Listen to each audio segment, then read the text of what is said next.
Oh yes! What's up la gang? Content de vous retrouver pour un nouvel épisode de Success Factory. Nouvel épisode, nouveau invité. En plus de Simon, cette semaine, mon habituel co-hôte des derniers épisodes, vous allez entendre le captivant Teddy Laguerre. Sérieusement, il n'y a rien que j'aime plus que de faire un épisode avec quelqu'un que je connais pas beaucoup. Ça me fascine de voir à quel point en fait, de comment les gens en viennent au succès. Pour vrai, son histoire vaut particulièrement la peine d'être écoutée. Quand vous pensez dépanneur à Montréal, l'image qui vous vient en tête, je vous garantis que c'est loin d'être la chaîne de dépanneurs au concept unique que Ted Lee et son frère ont créé et en sont propriétaires. On parle ici de Au Dépanneur. On parle de TikTok dans cet épisode. On parle de comment réinventer un type de commerce qui est les dépanneurs. On parle de marketing d'influence, mais surtout, on parle de son parcours ultra intéressant. Quand on parle d'être entrepreneur dans l'âme, le gars avait pratiquement une petite business de revente de livres dès son parcours post-secondaire.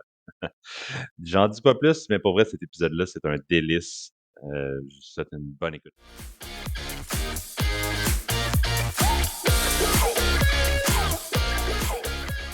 En principe, les ventes dans un dépanneur, c'est majoritairement de la loto, de la bière, des cigarettes, Mhm, des petites McDonald's, des Peter Jackson. C'est pas mhm. ce qui caractérise votre dépanneur à toi. J'ai vu en ligne, puis dans votre, j'imagine que vous les vendez aussi sur votre, en succursale directement, mais j'ai vu des Kit Kat au cheesecake, du 7-Up à l'ananas, ça doit être bon.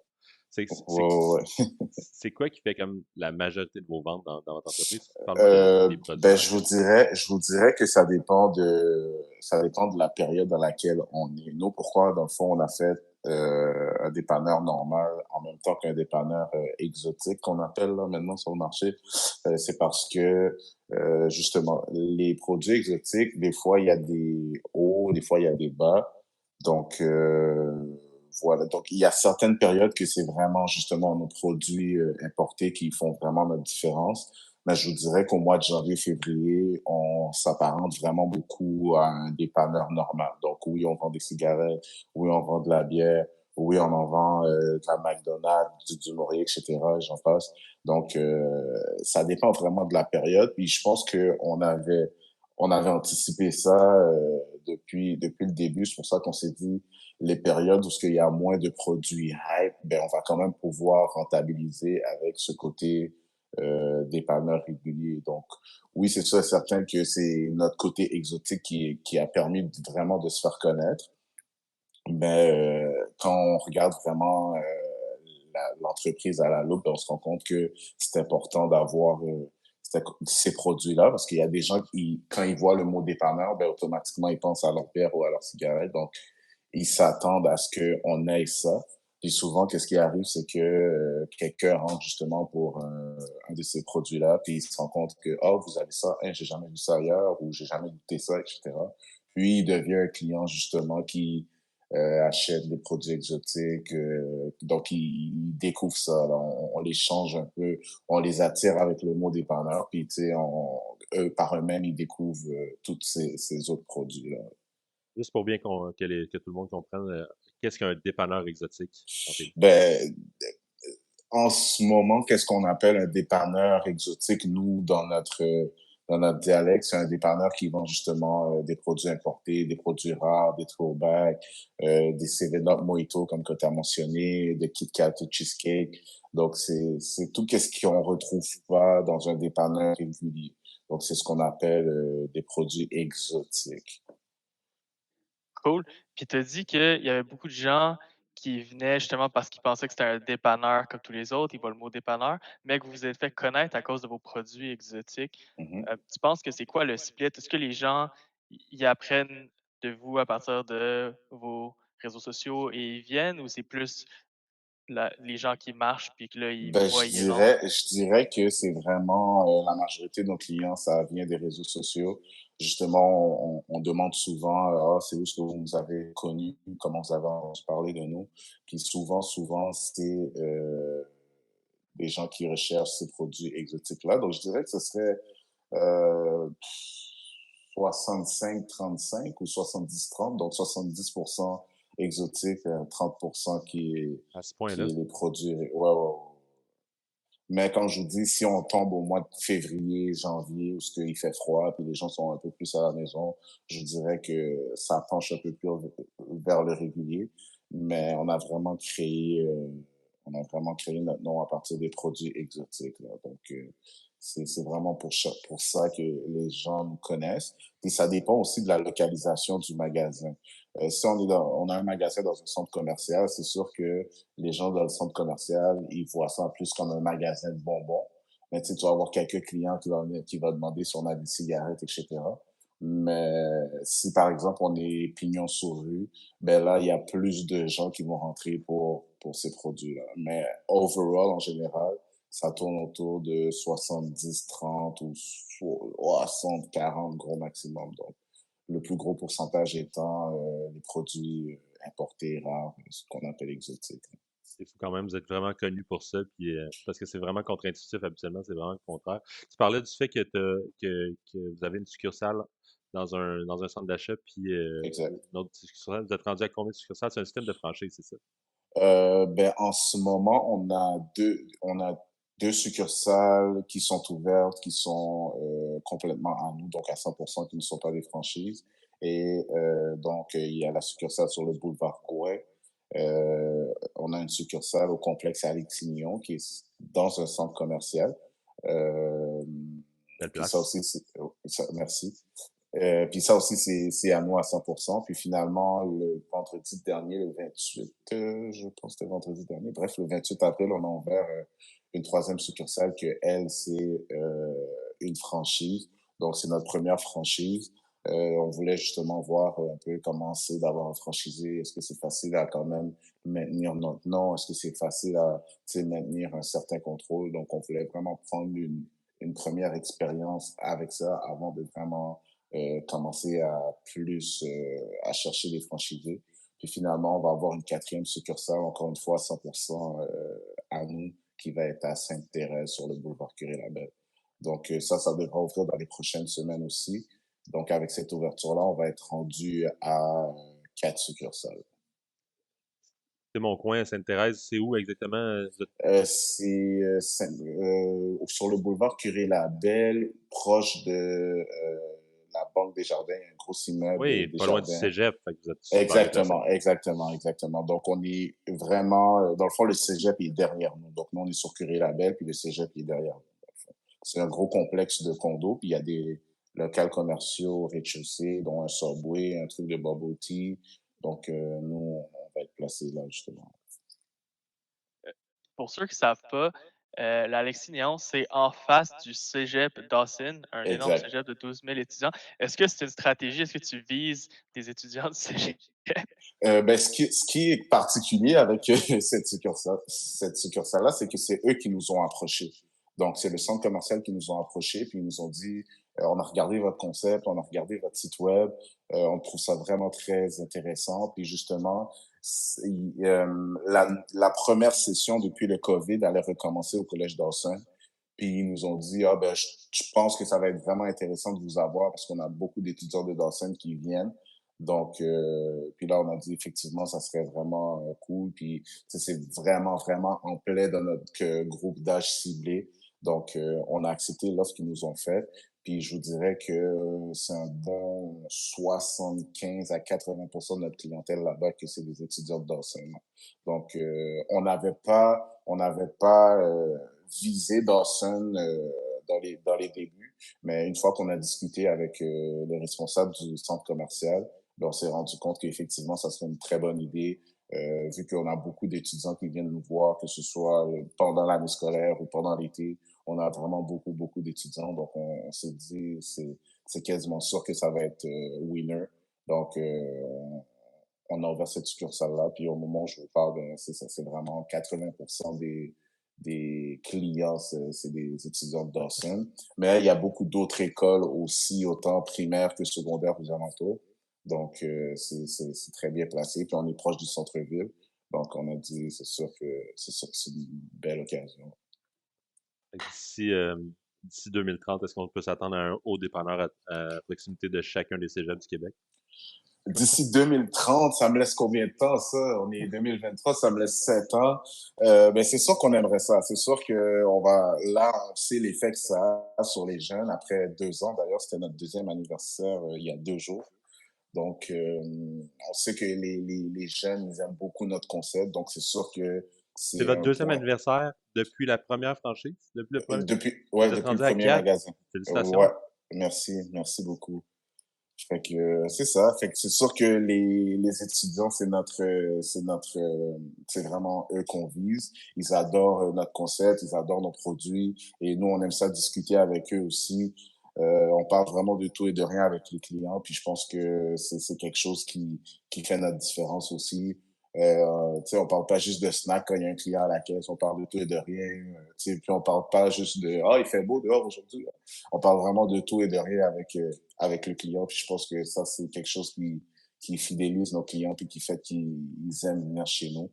Donc, oui, d'ici 2030, je sais pas si on va être proche de toutes les cégeps au Québec, mais, mais on va être proche de pas mal d'institutions de scolaires. Là. Donc, ouais. Autant les universités que les cégeps, que les écoles primaires. Parce que maintenant, de nos jours, les jeunes aussi, ils ont leur carte débit, puis leurs parents leur donnent l'argent pour leurs petites emplettes de la journée ou leur dîner ou quoi que ce soit. Donc, ils viennent, puis je pense qu'à la place d'acheter un dîner, ils viennent acheter des bonbons. Mais ça, c'est complètement une autre paire de manches. Mais c'est ça, c'est sûr et certain que on veut être proche des écoles, ça c'est vraiment sûr et certain. Nice. Tu parles de parler avec ta clientèle, des jeunes, vraiment avoir, une bonne relation avec eux. Ouais, Revenons un peu à Tedley en tant qu'humain. yeah. Ça vient d'où ce désir-là de connecter avec les jeunes, sa clientèle? Wow, ça vient d'où? Je pense que ça vient en fait, j'ai toujours travaillé dans le service à la clientèle, j'ai toujours travaillé avec les gens. Au début, j'étais vraiment quelqu'un de, tu sais, plus réservé, plus introverti, un peu plus gêné. J'avais beaucoup de misère à entretenir des conversations avec les gens, jusqu'à temps que, tu sais, je finisse, je sais pas qu'est-ce qui s'est passé dans ma vie, mais ça a fini par débloquer. Puis, tu sais, j'ai travaillé dans un magasin, en fait, pendant assez longtemps, un commerce de détail. Puis, tu sais, c'est vraiment là que j'ai réalisé que, OK, j'ai vraiment un petit quelque chose, comment je pourrais dire ça? Je suis plus social que je pensais. Donc, tu sais, je voyais aussi, j'ai travaillé dans une institution financière aussi, puis j'avais vraiment des bons feedbacks en termes de, oh, wow, merci monsieur pour votre service, vous avez une bonne énergie, bah, tu sais, j'avais vraiment beaucoup de bons commentaires des clients. Donc, je me suis dit, bon, OK, peut-être que je suis plus, un petit peu moins introverti que je le pensais. Puis quand j'étais à l'université aussi, à chaque fois que je faisais une présentation orale, tu sais, j'avais beaucoup de mentions par rapport à ma facilité à m'exprimer, à créer des liens avec les gens. Donc, je pense que ça part un peu de là. C'est plusieurs moments dans ma vie qui m'ont donné cette confiance-là, puis qui m'ont dit, ben écoute, pour de vrai, t'as vraiment une facilité avec les gens. Donc, je pense que travailler avec le public, ça serait quelque chose de bien excusez-moi. Donc, ça serait bien pour moi de travailler avec les gens. Donc, c'est vraiment plusieurs petites étapes que j'ai mis ensemble dans ma tête. Puis ça m'a dit, bon, ben, je pense que ça serait une bonne chose pour moi. Puis quand on a commencé avec Au dépanneur, les gens, ils venaient vraiment avec une bonne énergie, ils venaient de bonne humeur. Donc, c'est sûr que ça facilite le lien, ça facilite les conversations. Donc, voilà, c'est vraiment au fur et à mesure que j'ai appris à me connaître moi-même puis à me développer en tant que personne, ben, je me suis rendu compte de mes qualités, puis de mes défauts, mes forces, mes faiblesses. Puis une de mes forces, c'était vraiment, ben, tu sais, j'ai une certaine facilité à m'exprimer, puis les gens le ressentent, puis les gens, ils aiment bien mon énergie de ce que j'entends. Donc, voilà, ça vient vraiment de plusieurs petites étapes que j'ai passées au travers, plusieurs expériences que j'ai passées à travers, qui m'ont donné cette confiance-là, puis cette assurance-là de justement pouvoir créer des liens, puis créer des petites blagues avec les clients, etc. Donc, voilà. Est-ce que c'est tout ce cheminement-là aussi qui t'a fait faire prendre confiance en toi pour devenir un entrepreneur, puis partir ça? Euh, Parle-moi du ça, début ça, je de te dirais que, tu sais, il y a des gens qui disent soit que tu l'as, soit que tu l'as pas. Je suis d'accord avec cette façon de penser-là, parce que moi, depuis très jeune, ben, tu sais, j'ai toujours essayé de avoir, pas une entreprise, mais j'ai toujours entrepris soit des projets, soit d'organiser des trucs. Puis la première expérience que j'ai eue, entrepreneurial, si on pourrait dire, ben, c'était à l'école secondaire. Dans le fond, moi, j'allais dans un collège privé. Puis, dans le fond, à la fin de l'année, les gens, ils se débarrassaient de leurs livres. Il y avait une journée, dans le fond, qu'on vidait tous les casiers. Puis les gens, ils se débarrassaient de leur manuel scolaire, ils jetaient ça à la poubelle, puis ils s'en foutaient, puis ah ouais, au recyclage, on s'en fout, l'année est finie, c'est le party. Moi, qu'est-ce que je faisais, c'est que j'allais où ce que, dans le fond, il y avait un gros bac de recyclage où les gens mettaient tous les livres. Ben moi, je les récupérais. Puis il y avait une librairie qui achetait les livres usagés pour les vendre l'année scolaire d'après à la prochaine cohorte. Donc, moi, je récupérais tous les livres que les plus jeunes, ils jetaient. Puis moi, j'allais les vendre à la librairie. Puis, tu sais, je commençais mon été en secondaire 1, secondaire 2 avec 300, $400. Donc, c'était bien assez pour ma sortie à la ronde. C'était bien assez pour mes sorties au cinéma, payer le Wow. métro. Donc, c'était vraiment comme ça que j'ai commencé. Puis j'ai fait ça pendant tout mon secondaire, là, de secondaire 2 jusqu'à secondaire 5. À chaque année, au mois de juin, là, il y avait une librairie sur Saint-Denis qui s'appelait Librairie Guérin. Donc, si tu allais là 18, 19 juin, il y a des fortes chances que j'étais là. Puis, tu sais, je vendais les livres. Puis ensuite, en secondaire 5, ben, nous, on allait vraiment dans une petite école. Donc, il n'y avait pas de, tu sais, d'après-balle, il n'y avait pas de trucs comme ça qui étaient organisés. Fait que j'ai pris ça sur mon dos. J'ai dit, écoutez, moi, je vais vous organiser un après-balle. Donc, j'ai tout fait, là. La création des billets, la réservation du loft, c'était un loft au Vieux-Port, le DJ, l'organisation, la vente de billets. Donc, tout ça, j'ai pris ça en charge, puis ça a fonctionné. Puis encore une fois, ben, je me suis retrouvé avec un petit profit à la fin. Tu sais, c'était rien de gros, là. C'était une centaine de dollars ou peut-être $200, mais je me suis dit, OK, à chaque fois que j'essaie un projet, ben, je me retrouve avec une coupe de $100 à la fin. Donc, j'ai dit, je pense que c'est ma voie. Puis à chaque fois que je travaillais pour une entreprise en tant que telle, ben, j'arrivais toujours, puis je voyais toujours des trucs qui pouvaient être améliorés. Donc, j'étais comme, peut-être que cette vision-là, je devrais la mettre à mon avantage, puis créer quelque chose. Puis, donc, au fil du temps, j'ai eu d'autres entreprises aussi, que ce soit une entreprise de ménage avec mon frère, qui est aussi mon partenaire pour dépanneur.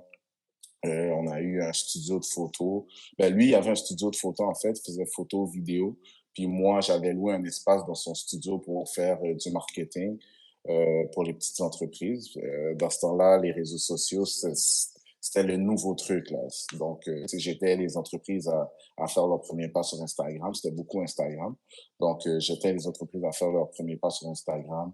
Puis, voilà, au fur et à mesure, là, j'ai développé ça, puis je me suis dit, bon, ben, c'est là-dedans que je veux aller. Puis à la fin de mon bac, dans le fond, j'avais une dure décision à prendre. C'était soit que justement, je commençais à chercher un emploi avec mon bac ou que je commençais mes procédures pour lancer le premier dépanneur. Puis j'en ai parlé avec ma mère, j'en ai parlé avec mon frère, puis tout le monde m'a encouragé là-dedans. Fait que je me suis lancé, puis nous voici aujourd'hui en train de parler de mon parcours, mon expérience, etc.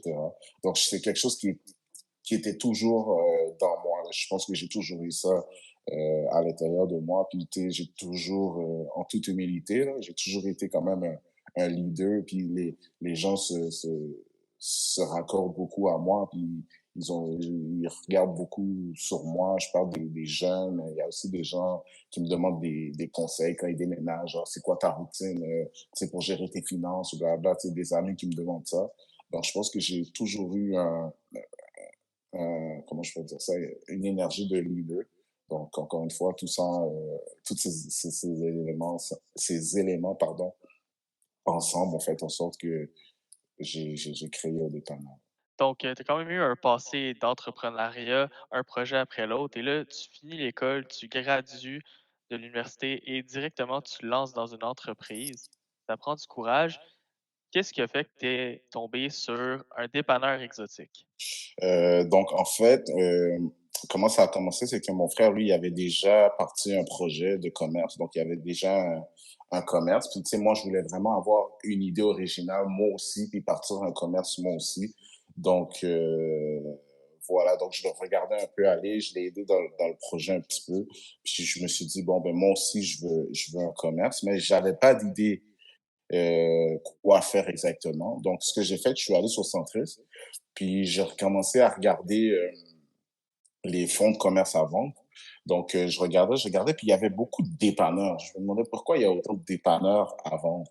Donc, tu sais, là, j'ai fouillé un peu, j'en ai parlé avec mon frère. Là, il était comme, ah, probablement que ça roule pas, nanana. Les gens, ils font ça pendant un certain temps, puis après ça, ils s'en débarrassent parce qu'ils se rendent compte que ça roule pas. Mais là, je me suis dit, OK, mais pourquoi ça roulerait pas? Fait que là, il a dit, ah, ben, je sais pas, peut-être, tu sais, les commerces sont pas propres ou, tu sais, ils sont pas bien situés, etc. Ça fait longtemps qu'il n'y a pas eu de nouveau dans ce domaine-là. Puis, justement, à l'université, ben, on étudiait beaucoup de cas de couche-tard. Puis, moi, j'ai toujours été quelqu'un qui veut bien gagner sa vie. Donc, Couche-Tard s'était présenté comme une des entreprises la plus profitable au Québec et tout. Puis c'est canadien, ça vient de chez nous. Là, je dis, OK. Puis, tu sais, moi, dans ma tête, ça a toujours été, si tu veux faire de l'argent, ben, il faut que tu vendes des trucs à 400, 600, 1000, 1200 $. Je me suis dit jamais, à coût de 2, 3 piastres, 5, 6, 7 $, ben, que ça donnerait quelque chose de bien à la fin du mois. Mais c'est resté dans ma tête. C'est resté dans ma tête. Je regardais, je pensais, etc. Couche-tard, OK. Puis finalement, en parlant avec mon frère, j'ai dit, ben, est-ce que tu penses que nous, on pourrait comme changer la donne? Arriver avec un dépanneur beau, propre, des produits incroyables, etc. Puis la seule réponse qu'il m'a dit, ça n'a pas été plus compliqué que ça. Il m'a dit, ben oui. Il m'a répondu comme ça, direct. Il m'a dit, ben oui, c'est sûr. Là, j'ai dit, OK. Puis comme mon frère et moi, on est vraiment très, très proches. Donc, voilà. À partir de là, ben, on a commencé à chercher un local. Puis moi, à ce moment-là, j'étais chauffeur Uber. Donc, j'ai je suis allé chercher une cliente juste devant notre premier au dépanneur. Puis j'ai vu un local vide dans le coin de rue. J'ai dit, bon, ça y est, c'est là que ça va se faire. Puis j'ai appelé. Puis là, il m'a dit, ah, ça fait au moins 7 ans qu'on essaie de le louer. Puis en plus, il y avait la COVID. Là, j'ai dit, tu sais quoi, moi, je le prends ton local, puis tu vas voir, je vais faire quelque chose de beau, puis de cool. Parce que, tu sais, même les propriétaires, ils veulent quelque chose de beau dans leurs locaux. Donc, j'ai dit, tu sais, fais-moi confiance, ça va être beau, ça va être sharp. Puis, inquiète-toi pas, tu vas être payé à tous les mois, là, je suis comme t'as ma parole. Fait que, voilà, fait que là, j'ai réfléchi un peu, qu'est-ce qu'on pourrait amener de plus, d'où est venue l'idée des produits exotiques. Puis ensuite de ça, j'ai dit, ben comment je pourrais appeler ça? Tu sais, ça me tentait pas de sortir un nom dépanneur du coin ou dépanneur chez Ted ou dépanneur peu importe. Donc j'ai cherché, j'ai dit, ben, au dépanneur, tu sais, il y a au Canada, il y a puis, tu sais, nous, au Québec, les dépanneurs, c'est quand même quelque chose qui fait partie de notre identité. C'est vraiment quelque chose qui fait partie de notre vie quotidienne. Puis, c'est quelque chose qu'on dit tellement souvent dans une vie, puis qu'on s'en rend même pas compte. On va au dépanneur, j'étais au dépanneur, j'ai acheté ça au dépanneur, etc. C'est quelque chose que tout le monde dit déjà. Fait que j'ai dit, OK, ça va être ça, au dépanneur. On va écrire AU, on va faire un O accent circonflexe. Comme ça, le O accent circonflexe, ça va nous faire un icône. Donc, on pourra l'utiliser sur Instagram, sur nos t-shirts, etc. Donc, voilà comment j'ai trouvé le nom au dépanneur. Et là, on a appelé notre graphiste. Je lui ai expliqué un peu ma vision derrière comment je voulais un peu le haut soit fait, etc., etc. Puis, ça a donné le nom au dépanneur. C'est cool. Puis c'est un nom que je pense qui s'inscrit dans ce que tu me parlais précédemment, de comme pouvoir créer de quoi qui est comme local. Enfin, j'aime le nom. Euh, tu Ouais. as Puis, tu sais, participé c'est à... fluide aussi. C'est quelque chose, excuse-moi, dernier petit point par rapport à ça. Tu sais, c'est vraiment fluide. C'est quelque chose qui est facile à dire, puis facile à retenir. Puis ça, c'est vraiment quelque chose qui était important aussi dans la décision. T'as parti l'entreprise avec ton frère. J'ai Ouais. entendu vraiment beaucoup dans ma vie des histoires d'horreur d'entreprise familiale. Toi, je sens que ça Mhm. va bien. Tu l'as mentionné que c'était ton meilleur ami. Je pense que vous êtes dans Ouais. la même longueur d'onde. Est-ce qu'il y a des enjeux par rapport à ça? Comment que ça va, cette relation-là d'affaires avec ton frère? Ça va bien, ça va très bien. Nous, on a toujours été proches. Fait que premièrement, on a seulement 3 ans de différence. Puis si je rentre dans le personnel un peu, la façon qu'on a été élevé, ben nous, on est seulement que deux frères. Fait que nous, nos parents, ça a toujours été, ben si toi, t'as un t-shirt, ben toi, t'en as un. Si toi, t'as une console, toi, t'en as une aussi. Si toi, t'as une nouvelle paire de souliers, ben toi, tu vas en avoir une aussi. Si je te donne 20 $ pour ton dîner, ben toi aussi, tu vas avoir 20 Donc, dollars. Fait donc que ça a vraiment... vous avez parti un système de franchise pour que dans cette même optique-là, si toi, tu as un dépanneur, moi, j'ai un dépanneur. Ben, tu sais, si on veut, mais c'est où ce que je voulais en venir avec ça, c'était vraiment que, tu sais, on s'est toujours entendu, puis il n'y a jamais eu de chicane, tu sais. Des fois, quand on est jeune, là, entre frères et sœurs, oh, lui, il a eu ça, comme ça, moi, j'en ai pas, puis blablabla, ben nous, ça n'a jamais été un problème, puis je pense que ça a aidé beaucoup à maintenir notre relation solide. Puis le fait qu'on a juste 3 ans de différence, ben, tu sais, quand c'était le temps de sortir dans les bars, découvrir les bars et tout, on a fait toutes nos 1001 coups ensemble. Fait qu'on a vraiment toujours été ensemble. Donc, ça a juste été naturel que je fasse ce projet-là avec lui. C'est une des personnes que je trust le plus. Mais c'est sûr que on est quand même très différents. On a un parcours qui est assez différent. Donc, c'est sûr qu'il y a des manières de faire, des décisions qu'on prend qui sont pas tu sais, des fois, il y a des discussions, discussions, pardon, des petites prises de bec, mais dans ce là qu'est-ce qu'on fait? On appelle maman, maman est dans le milieu. Puis, tu sais, elle n'est pas d'un côté ni de l'autre. Fait que, tu sais, on vide notre sac, puis le lendemain, let's go, on a des trucs à faire, on a une business à gérer. Tu sais, on n'a pas le temps de rester dans du blabla. Nous, on est beaucoup dans le concret. Donc, pour le moment, ça va bien. Même au niveau des revenus, des pourcentages, etc., on s'arrange assez bien. Donc, pour moi, moi aussi, j'ai entendu beaucoup d'histoires d'horreur par rapport à des entreprises familiales. Mais pour nous, tu sais, je frappe du bois. Pour nous, ça va bien pour l'instant. Puis je pense que ça aussi, ça fait partie d'une des raisons de notre succès, entre guillemets. J'aime pas trop ça dire ça, mais ça fait partie de notre succès, puis ça fait partie d'une de nos forces. Je pense que ça, c'est mieux dit. Ça fait partie d'une de nos forces. Puis voilà, c'est sûr qu'il y a des petits conflits par-ci et par-là, mais c'est jamais rien de trop lourd ou trop catastrophique. Et là, tu l'as bien dit, en ce moment, vous êtes un gros succès, vous faites du bruit au Québec. Vous avez ouvert un dépanneur et là, tout le monde entend parler de vous. C'est quand même rare parce qu'un dépanneur, comme tu l'as dit, tu sais, c'est quelque chose qu'il y en a beaucoup à vendre au Québec. C'est quelque chose qui n'a pas eu d'évolution beaucoup dans les dernières années. Comment vous avez fait du bruit? Comment vous êtes devenu un gros succès? Ben, une grosse dédicace à TikTok. TikTok nous a beaucoup aidé. Tu sais, nous, on n'est pas des gens qui étaient populaires, qui avaient beaucoup de followers au début, tu sais. Je pense que mon frère, il a peut-être un petit peu plus que 1000, puis moi, je pense même pas que j'ai un petit peu plus que 600. En fait, c'est vraiment TikTok. Puis je pense que le Québec avait besoin d'un renouveau dans ce marché-là. Puis je pense que ça fait du bien qu'après une longue journée de travail, que tu passes quelque part prendre ta bouteille d'eau ou ton Pepsi ou quoi que ce soit, puis que c'est propre, puis que les gens t'accueillent bien, ils disent bonjour avec le sourire. Donc, je pense que c'est tout ça ensemble. Puis les réseaux sociaux, c'est sûr qu'aujourd'hui, c'est un incontournable. Ça nous a beaucoup aidé. Nos connaissances des réseaux sociaux, la nouveauté de notre concept, la nouveauté de nos produits. Je pense que tout ça ensemble, ça a fait en sorte que maintenant, comme il y a beaucoup de gens qui parlent de nous, puis même moi, des fois, j'ai de la misère à réaliser que comme j'ai ouvert un dépanneur, moi, je voulais gagner ma vie comme tranquillement, tu sais, je pensais même pas que ça allait prendre toute cette ampleur-là. Mais là, aujourd'hui, justement, quand on ouvrait sur Sainte-Catherine, on faisait un test, les passants, on les arrêtait, on dit comme, est-ce que vous connaissez au dépanneur? C'est comme, oh, ben oui, c'est pas votre premier. Tout bêtement, il me répond ça comme si que, un peu plus que j'étais stupide de poser la question. Fait que, tu sais, c'est sûr que ça nous fait plaisir, mais en même temps, je ne vous cacherai pas que pour moi, qui est, comme je vous ai dit au début, un peu introverti, c'est une période d'adaptation de «Ah, c'est toi le gars de dépanneur, ah, dépanneur, je connais, blablabla».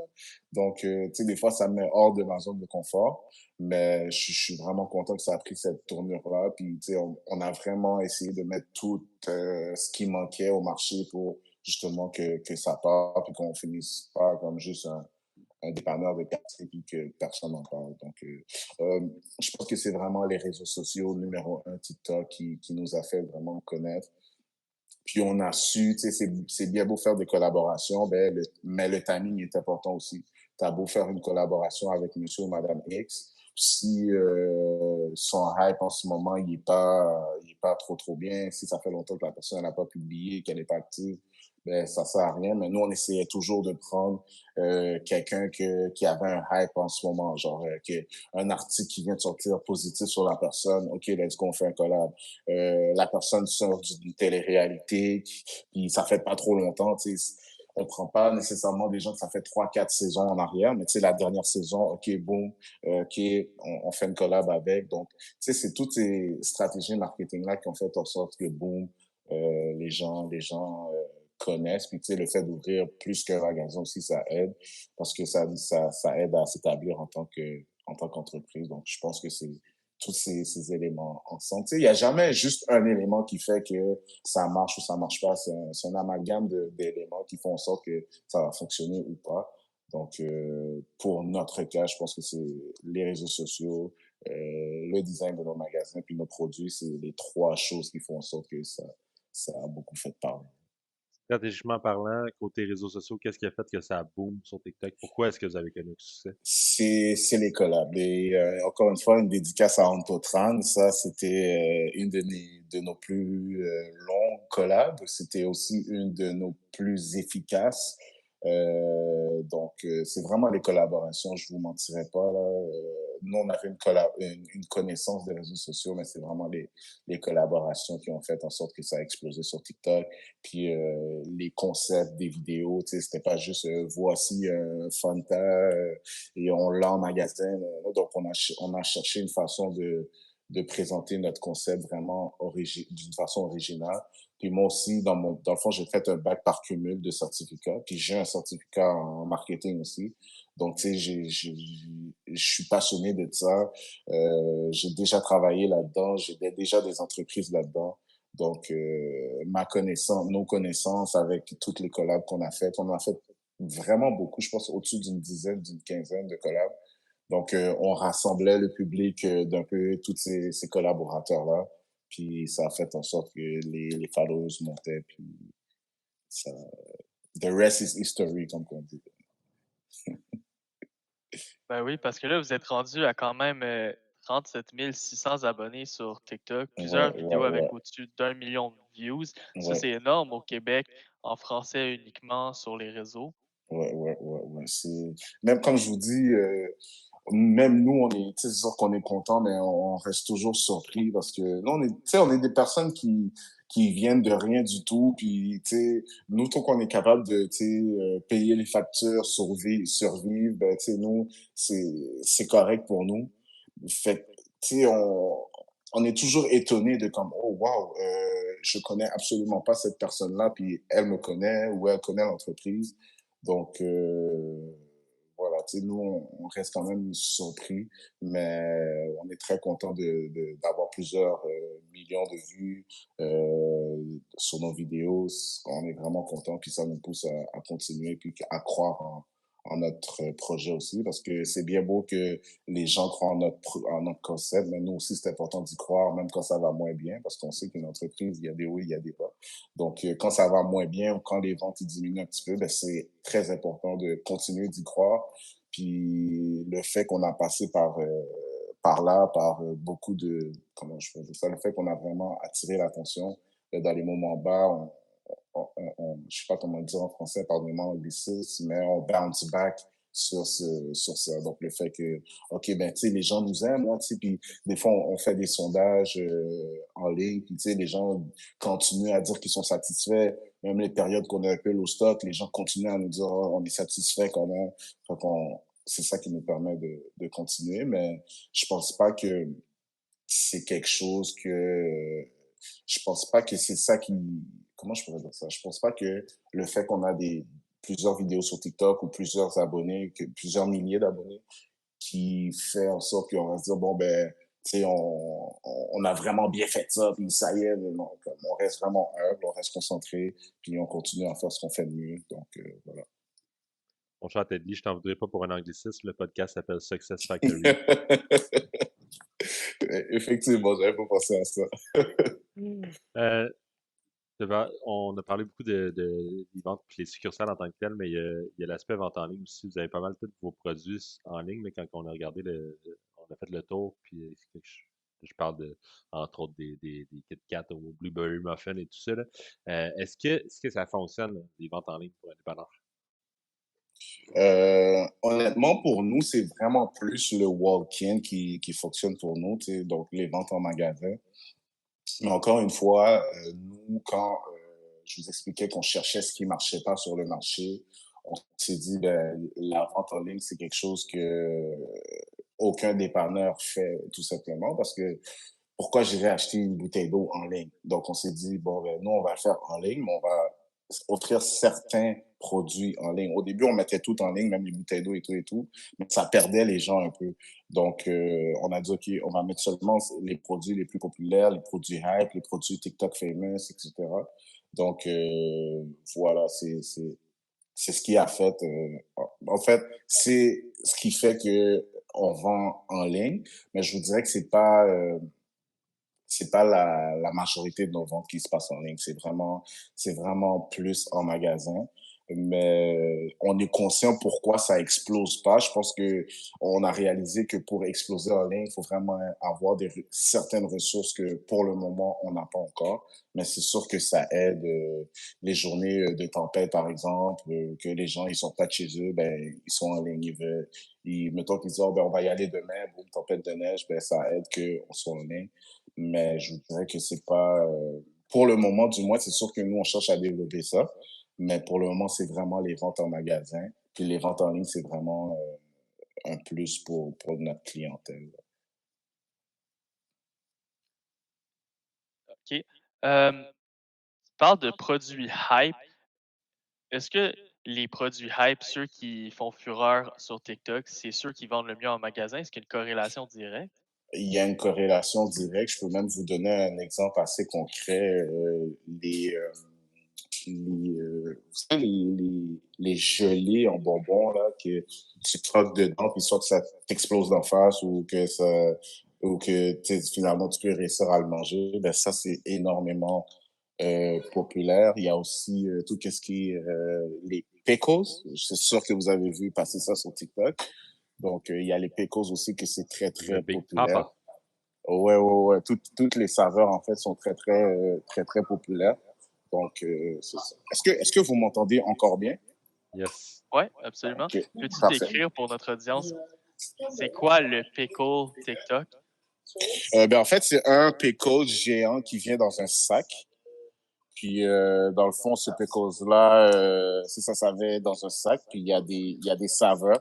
Donc, il y a Big Papa, Big Mama, Sour Sis.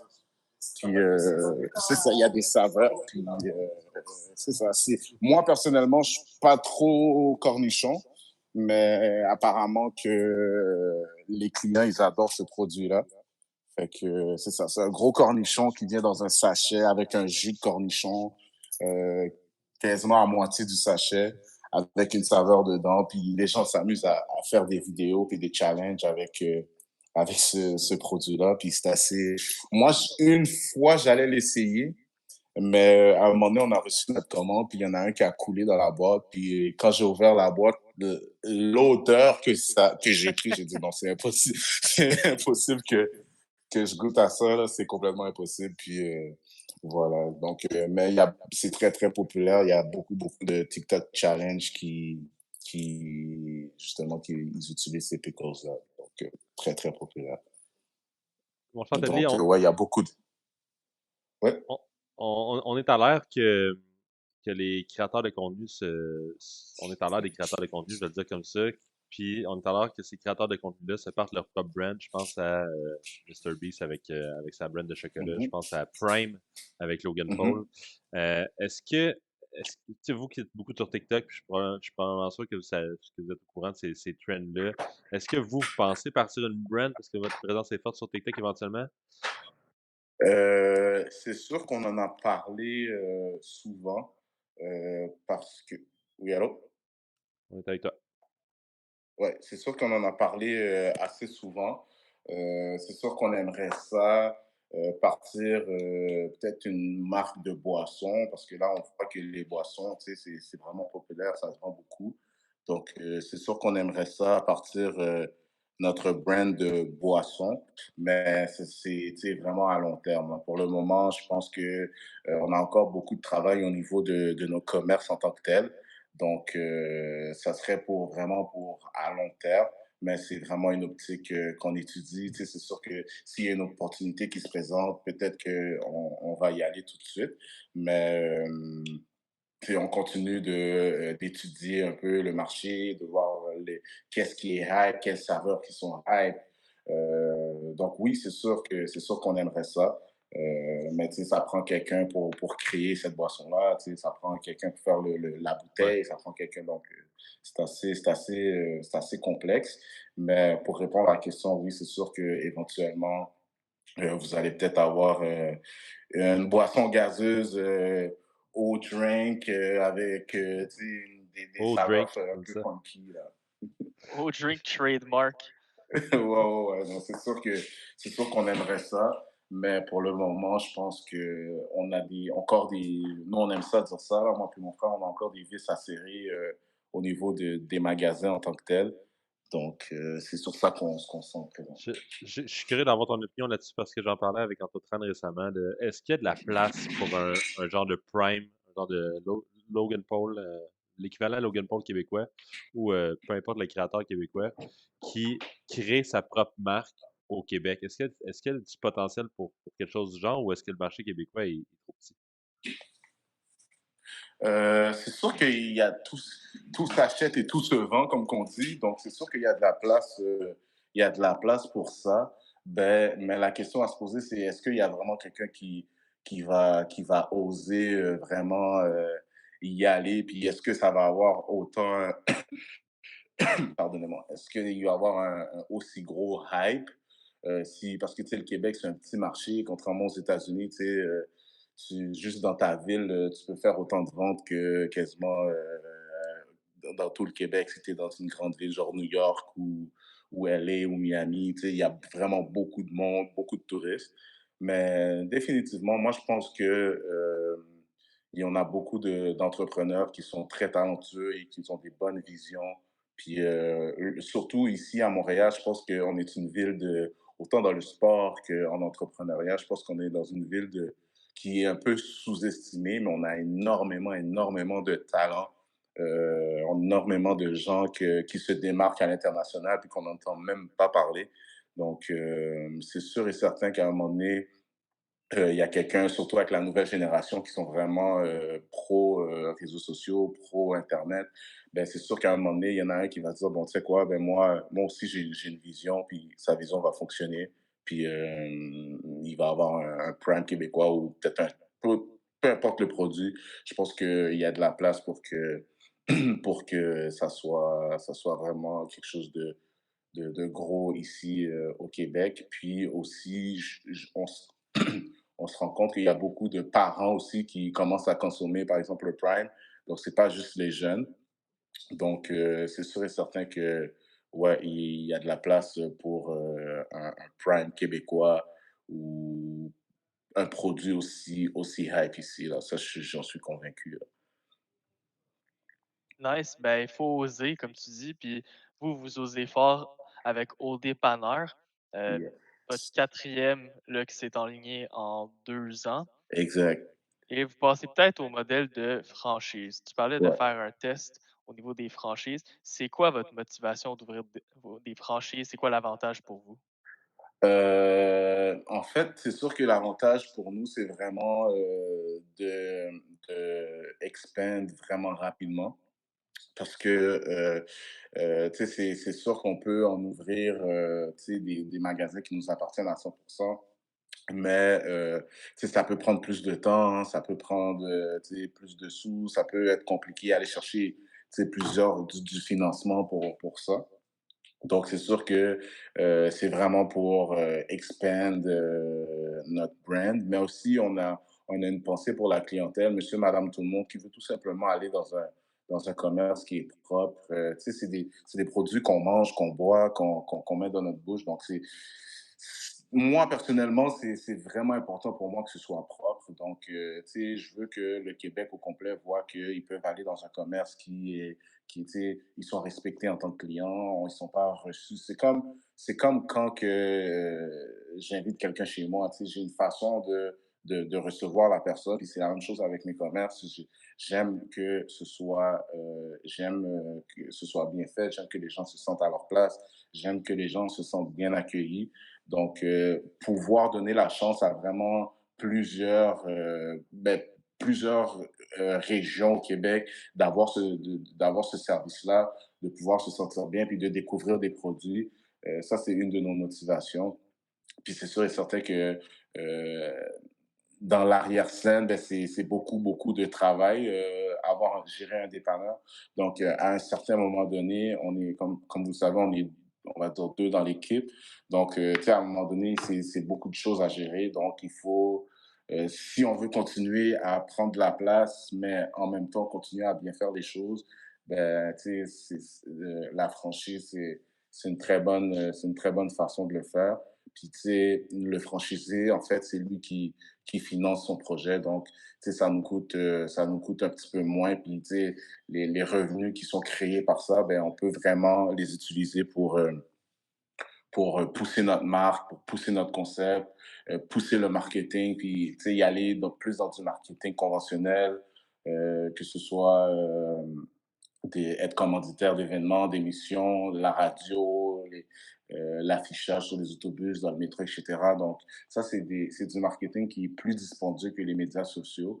Donc, le fait que les gens s'intéressent à notre concept puis qu'ils veulent investir là-dedans, ben, nous, on va profiter de ça pour justement les supporter en retour, puis tu sais, vraiment pousser le marketing à fond.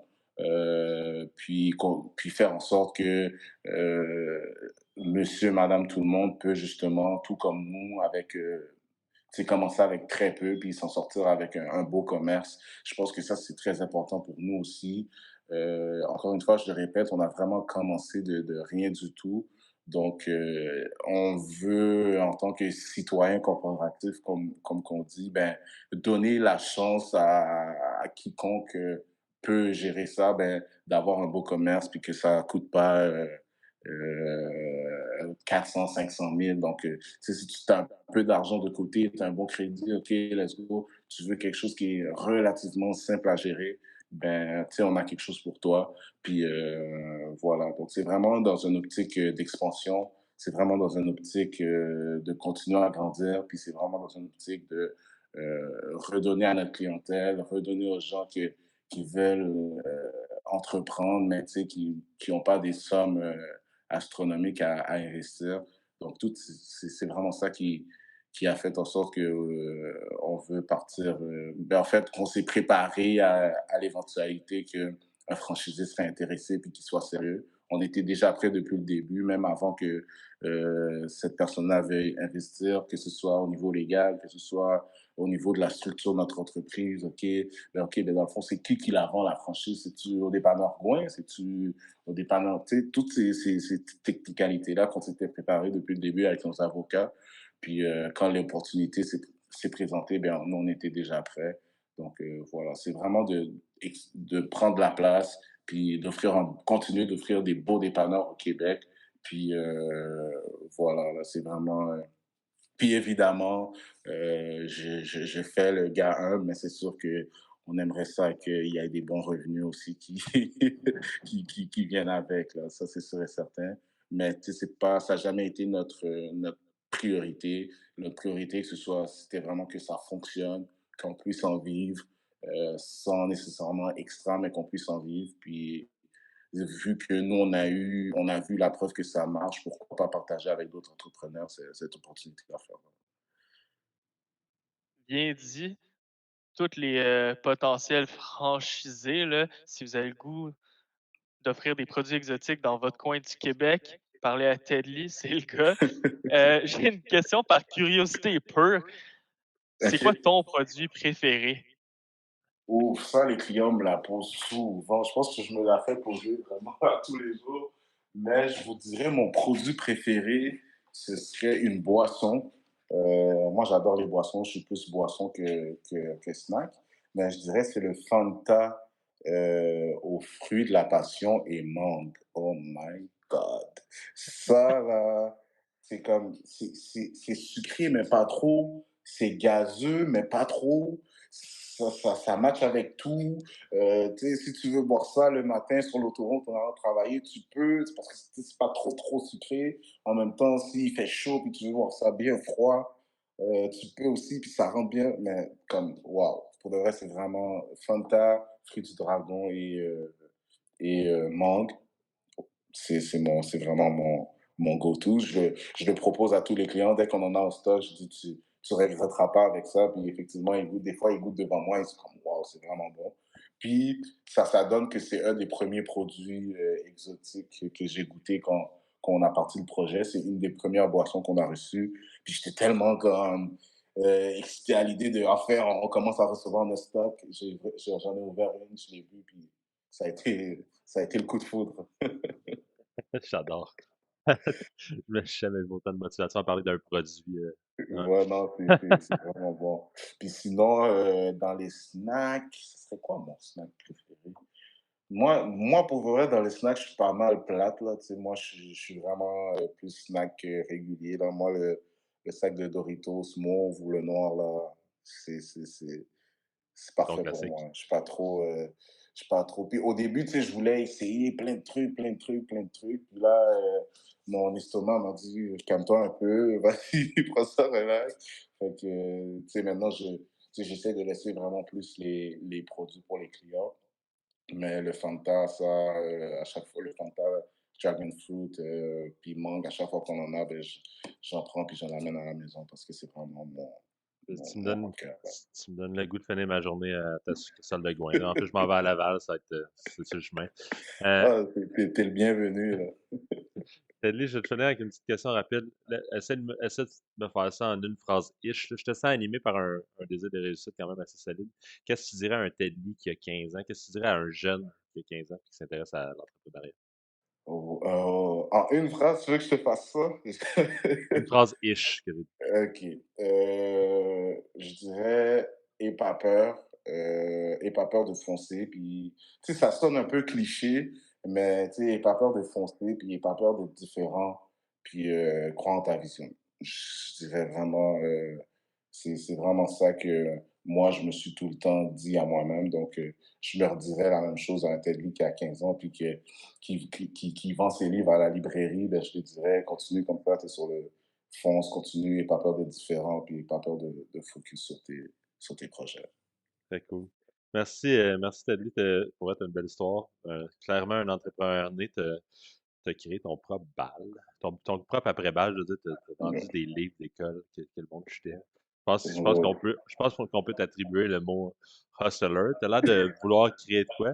C'était vraiment, C'est gentil, les gars. c'était vraiment une belle masterclass de marketing d'influence pour une PME de vente au détail au Québec. Je te Mhm. sens humble et authentique dans tout ça, fait que c'est tout à ton honneur. Je te souhaite beaucoup de succès. Je suis Je pense vraiment que, content. ben, je pense que c'est important de, tu sais, je dis toujours, c'est important, tu sais, quand tu fais quelque chose, que ce soit dans ta vie personnelle ou dans ta vie professionnelle, quand ça fonctionne, ben, de pas s'asseoir sur une bonne nouvelle, puis de continuer à travailler, puis de vraiment rester focus, même si que les gens, ils vont dire, oh, wow, aussi, ça. Ben, moi, tu sais, j'essaie vraiment de me dire, OK, ben, tu sais, la ride, elle n'est pas finie, puis, tu sais, c'est important de rester soi-même, de rester humble, authentique, parce que du jour au lendemain, quelque chose peut arriver, puis tout s'arrête, puis l'histoire est finie là. Fait que pendant que c'est encore d'actualité, ben, j'en profite, puis je reste fidèle à, vraiment à mes valeurs, puis à ce qu'on m'a attribué. Très content de t'avoir reçu, mon ami. C'était une belle rencontre, Je suis belle très discussion. content d'avoir été parmi vous puis de répondre à vos questions. Si jamais vous voulez faire une part 2 dans deux, trois magasins plus tard, ou peu importe un autre projet, c'est sûr ça va me faire plaisir de collaborer avec vous. Puis ça a été vraiment très cool de répondre à vos questions. Puis ça me permet à moi aussi de, tu sais, moi je vais avoir bientôt 30 ans dans 2 mois. Puis fait, tu sais, je vous disais que quand il y a une grosse étape dans ma vie, ben, je suis en moment de rétrospection, ben, je suis en plein dedans en ce moment. Et le fait d'en parler avec vous, puis de share ça avec vos auditeurs, ben, ça m'a permis moi aussi de faire ma rétrospection, puis de continuer sur une bonne note, là. Fait cool, on garde ça sur le mot de la fin. C'est pas tombé dans l'oreille d'un sourd, cette deuxième invitation. On se reparle très bientôt de ça. C'est bon, merci beaucoup les gars.